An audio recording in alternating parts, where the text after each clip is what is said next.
Hello guys, in this tutorial we're going to be showing you how to withdraw money from a Telegram wallet. So stick around to the end to get all the steps in doing this.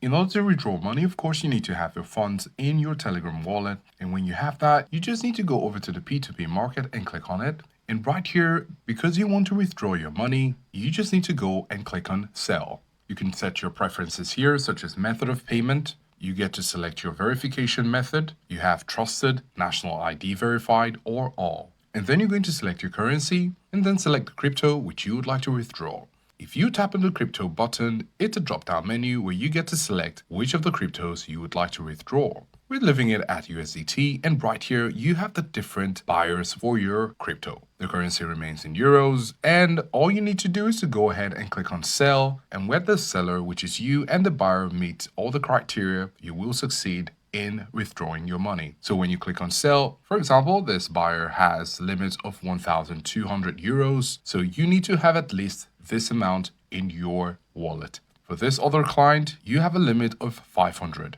And then you have 300. So you get to choose. And then when you've selected your buyer, you can click on sell in order to sell to them. When the transaction is complete, you will have your funds in your local bank card, which is connected to your Telegram wallet. So this is how to withdraw money from Telegram wallet.